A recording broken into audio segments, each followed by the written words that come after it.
بص يا حبيبي، انت هتروح تدرس وتذاكر وهصرف عليك علشان تكبر تخش كلية كبيرة، تتخرج تشتغل بقى موظف عند حد عنده شركة، عند الحكومة. سلام بقى لو تسافر بره كده وربنا يكرمك تشتغل عند حد. المهم ان انت تشتغل عند حد وتاخد مرتب ثابت، مهما هم كسبوا تفضل انت سنة ورا سنة تجري ورا الزمن علشان تزيد 1000 جنيه في المرتب. فشد حيلك بقى يا ابني كده وركز وذاكر. يلا بقى روح، عايزك تجيب لي ال5 سنين بتوع ابتدائي دول وتيجي في السريع. حاضر يا بابا. مبروك النجاح، بس خلي بالك ابتدائي دي ولا حاجة، دي بتاعت العيال. الجد بقى بيبدأ من اعدادي. عايزك طول الوقت كده تبقى بتفكر في الهدف الكبير، هو انك تدخل كلية كبيرة، تتخرج، تشتغل موظف عند حد عنده شركة او شركات او عند الحكومة، او تسافر بره تشتغل عند حد يكسب من وراك وياخد من وقتك ومن مجهودك ويكسب ملايين ويديك انت فتافيت. فشد حيلك كده بقى وركز واتكل على الله. عايزك تجيب لي ال3 سنين بتوع اعدادي في السريع وتيجي. حاضر يا حاج. الف مبروك يا حبيبي، بس مش عايز ابوظ عليك فرحتك. لا بوظ. اعدادي دي كانت بروفا، اللي بجد بقى وتحديد المصير الثانوية العامة، الحاجة الاهم في عمرك كله. كله هتتعب ال3 سنين دول، هترتاح عمرك كله. يلا بقى يا حبيبي، مش عايز اشوف وشك. مفيش خروجات، مفيش لعب، مفيش صحاب، مفيش هوايات، حتى لو حاجة مهمة بس غير الدراسة مش عايز اشوفك بتعملها. مش عايز اشوف وشك خلال ال3 سنين الا وانت قاعد تذاكر. وزي ما انت عارف طبعا، خلي الهدف الكبير طول الوقت قدامك. هدفك انك تشتغل موظف. انا جبت 95% وهدخل كلية هندسة. ياه، اخيرا. بس يعني هو للاسف. لا، ما انا عارف ان كل اللي فات ده كلام واللي جاي ده كلام تاني خالص. بجد بقى لازم اذاكر وابقى شاطر واجتهد عشان اخد وظيفة في ملايين الناس عايزة تتوظف فيها. ابني،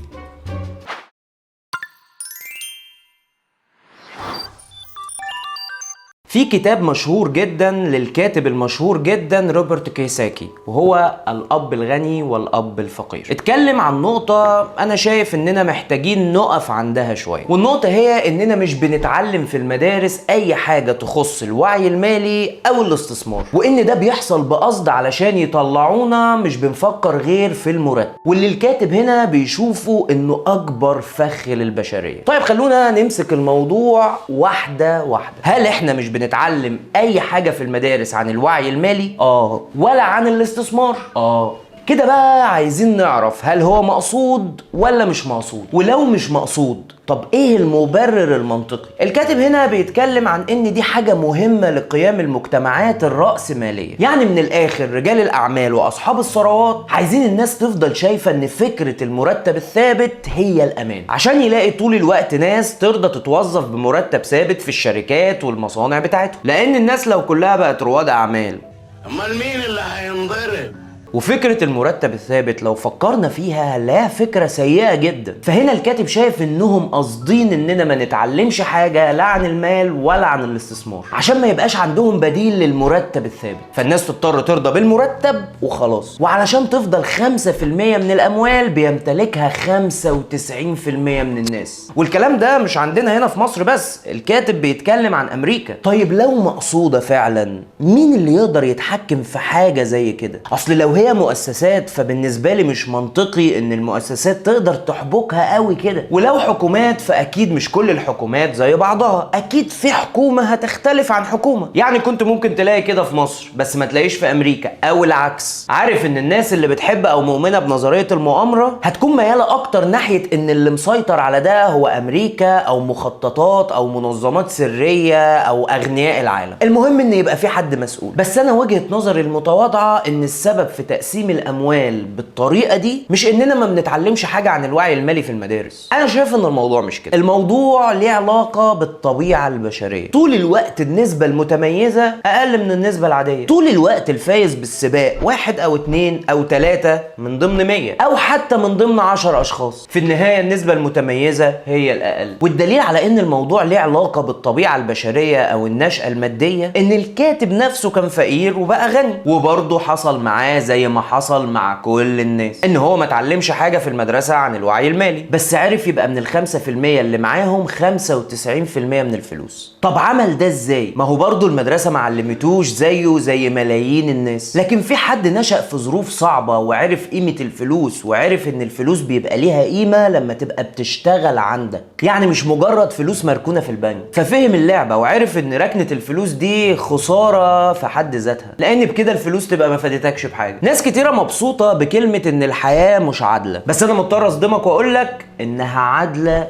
جدا، لان الحياة ملهاش دعوة، ده ربنا اللي عادل لدرجة يصعب علينا احنا كبشر فهمها او استيعابها. اللي بيتعب بيلاقي، واللي بيكافح بينجح. مستحيل تلاقي حد نجح من غير ما يتعب، ومستحيل تلاقي حد فشل رغم انه عمل كل حاجة صح واجتهد وعمل اللي عليه. مستحيل. العدل وصل لمرحلة ان حتى النجاح فيه درجات والفشل برضه فيه درجات، يعني نجاح عن نجاح يفرق، لان في حد تعب اكتر من التاني حتى ولو بدقيقة. متخيلين الدقة؟ وحتى الفشل عن فشل برضه يفرق، حد استهتر واستسلم اكتر من التاني. طيب خد دي كمان، الدقة في العدل وصلت حتى للظروف اللي بتقابل كل شخص فينا. كل واحد فينا هيقابل تحديات بنفس صعوبة الشخص التاني باختلاف اشكالها، علشان يبقى في عدل في كل حاجة. من الاخر اوعى تخاف انك تتعب وما تلاقيش. السؤال ده اكبر خدعة في اي خطوة هتاخدها في حياتك. انا اصلا شايف ان ده السر والسبب اللي عمل النسبة اللي اتكلمنا عنها في اول الفيديو، ان 95% من الناس تمتلك 5% بس من الفلوس، و5% من الناس تمتلك 95% من الفلوس، و95% من الناس بتقع في الفخ بتاع انا هشتغل بمرتب ثابت موظف عشان ابقى ضامن اني هشتغل واتعب واخر الشهر هلاقي المرتب، حتى لو قليل بس هو على الاقل مضمون. يعني ايه بقى مضمون؟ ايه هو اللي مضمون؟ طب هو انت بتاخد المرتب بتاعك مقدم ولا مؤخر؟ يعني بتاخد المرتب الاول بعد كده تبدا تشتغل، ولا بتشتغل شهر كامل علشان في اخره تاخد القبض؟ يعني انت ضامن ان الشركه هتديك المرتب لو انت اشتغلت شهر، ومش ضامن ربنا انك لو تعبت هيكافئك؟ استغفر الله العظيم. اقول لك المرتب بيضمن لك ايه؟ بيضمن لك انك هتعيش حياتك مزنوق ماديا، بيضمن لك انك لا هتحقق اي هدف ولا اي حلم، فوفر على نفسك وما تحلمش ولا تحدد اي هدف. حتى لو مرتبك حلو او كبير برضه مش هيكفيك، لان الموضوع مش في كام، الموضوع في فكرة المرتب، لان من اسمه مرتب ثابت. المرتب ثابت وكل حاجة بتتحرك، الأسعار بتغلى، الاحتياجات بتزيد، بعد ما كنت لوحدك بقيت متجوز وبعدها بقى في طفل والأطفال بتكبر وبتدخل مدارس. طب وانت بتوافق على انك تشتغل بمرتب ثابت، فكرت في انك بالقرار ده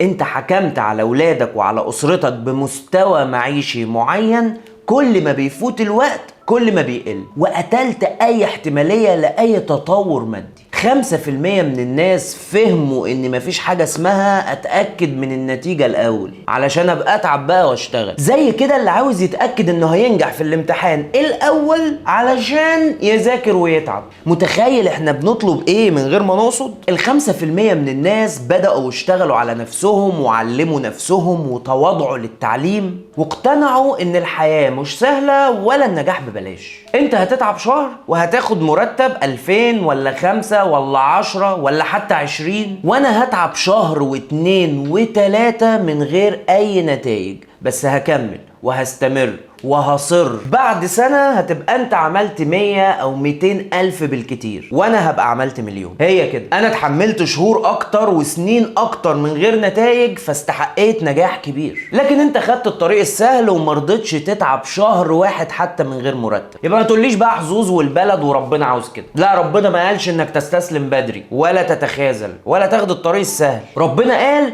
ان الله لا يضيع اجر من احسن عمل، وخد بالك احسن عملا يعني مش مجرد عمل وخلاص، يعني طور من نفسك طول الوقت واسعى للاعلى وما تبقاش انهزامي. طبعا انا عارف ان في ناس مش تقتنع بكلامي وهتقول ده مجرد كلام، بس يا جماعه محدش فاشل بطبعه. الموضوع محتاج منك ايمان حقيقي، مش مجرد اني لما اسالك اقول لك انت مؤمن ان ربنا مش بيضيع تعب حد فتقول لي اه طبعا مؤمن جدا، ولما اقول لك طيب اشتغل واتعب وهات اخرك وما تستسلمش ولا تيأس تقول لي بس اصل هو انا يعني محتاج اي حاجه تشجعني او اي حاجه تطمني. للاسف ده معناه بان ما عندكش ايمان حقيقي بان ربنا مش هيضيع تعب. ايمانك مش مجرد كلام، لازم يظهر على افعالك. فلو انت شغلك ما فيهوش مرتب ثابت وبتحاول وبتشتغل ولسه ما فيش اي نتائج ايجابيه، ما تيأس وتكمل، واعرف ان النجاح مش سهل، لان النجاح الكبير طعمه حلو ونعمه كبيره مش هتاخدها ببلاش، فاستحمل. واللي شغال بقى بمرتب ثابت وحياته مش ماشيه، اعرف انك لازم تقعد قاعده مع نفسك وتفكر ازاي ممكن تبدا حاجه تنجح فيها. انا للاسف بشوف صناع محتوى كتير بيتريقوا على فكره النجاح، وبيتريقوا على فكره انك لازم تسعى ولازم تخرج من منطقه الراحه وانك لازم تصبر وما تستسلمش، وبينسبوا كل الكلام ده للتنميه البشريه وشكرا. الغريب في الموضوع بقى ان هم نفسهم تعبوا واتمرمطوا وطلعوا نفسهم من منطقة الراحة وعملوا كل الحاجات اللي بيتريقوا عليها دلوقتي بعد ما نجحوا، فقط عشان تجيب مشاهدات. فليه بقى؟ يعني انت مش عايز حد ينجح تاني معاك؟ ولا انت نسيت تعبك ومجهودك عشان توصل لكده؟ في العموم لازم تفهم ان اي وضع انت فيه النهاردة نتيجة لافعالك امبارح، واي ظروف هتكون فيها بكرة فهي نتيجة افعالك النهاردة. ركز في ان اللي انت بتعمله النهاردة هيعود عليك وعلى اسرتك وعلى عيلتك بكرة، وعلى حسب بقى افعالك هتجيب نجاح بكره ولا هتجيب فشل. في جمله انا اخترتها انهي بيها الفيديو، وان كل عيله غنيه كان في واحد هو السبب في نقل مستوى العيله دي. فكر في ان ممكن تكون انت الشخص اللي هيغير مستوى اسرته للافضل. لايك، شير، سبسكرايب، كومنت، زي ما انتوا عارفين، اعمل كل حاجه. عايزين حاجه؟ السلام عليكم.